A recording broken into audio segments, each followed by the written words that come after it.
আজকের সঙ্গীতের বিষয়বস্তু আসিফ মাহমুদ সজীব ভূঁইয়া।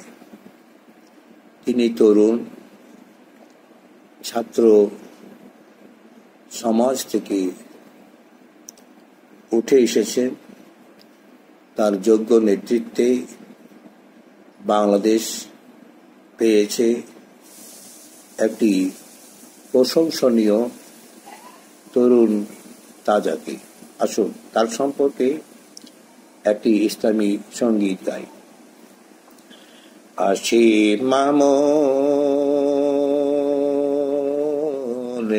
সজীব ভূঁইয়া বাংলাদেশের সরকার। আসিফ মাহমুদ সজীব ভূঁইয়া বাংলাদেশের সরকার। তরুতাজা হইয়া আপন গদিতে বসেন তিনি প্রশংসা নিয়া। আপন গদিতে বসেন তিনি প্রশংসা নিয়া। মহান আল্লাহ পাক তারে ডেকে নে সিংহাসনে বসিয়া। ভালো কর্ম করার সুযোগী পাইয়া মনোনিবেশ করিয়া মেতে থাকেন রাষ্ট্র নিয়া। মেতে থাকেন রাষ্ট্র নিয়া। বসেন তিনি প্রশংসা নিয়া।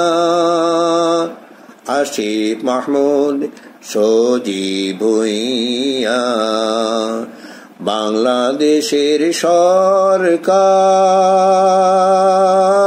তরুতাজা হইয়া আপন গদিতে বসেন তিনি প্রশংসা নিয়া।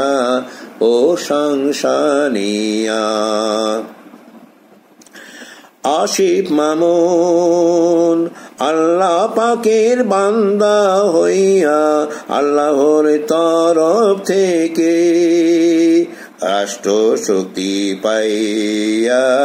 রাষ্ট্র শক্তি পাইয়া মনোনিবেশ করেন তিনি আল্লাহর ক্ষুদ্রতম বান্দা হইয়া।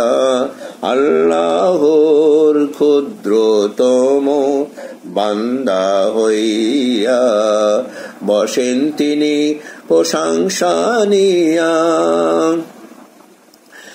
আসিফ মাহমুদ সজীব ভূঁইয়া বাংলাদেশের সরকার। তরুতাজা হইয়া আপন গদিতে বসেন তিনি প্রশংসা নিয়া। দেশের প্রতি দায়িত্ব পাইয়া একনিষ্ঠ কর্মকাণ্ড দিয়া তামামে দিবস কঠোর পরিশ্রম করিয়া অফিস করেন আপনাকে দিয়া। বসেন তিনি প্রশংসা নিয়া। আসিফ মাহমুদ সজীব ভূঁইয়া বাংলাদেশের সরকার। তরুতাজা হইয়া আপন গদিতে বসেন তিনি প্রশংসা নিয়া। প্রশংসা নিয়া। প্রশংসা নিয়া। মাহমুদ প্রশংসা আল্লাহ তাআলা তাকে যেভাবে প্রশংসা দিয়ে কর্মকাণ্ড শুরু করেছেন তামাম জিন্দগি যাতে করে এই কর্মকাণ্ড করতে করতে আল্লাহ দরবারে প্রেরিত করেন, শক্তি দান করুন। আমিন।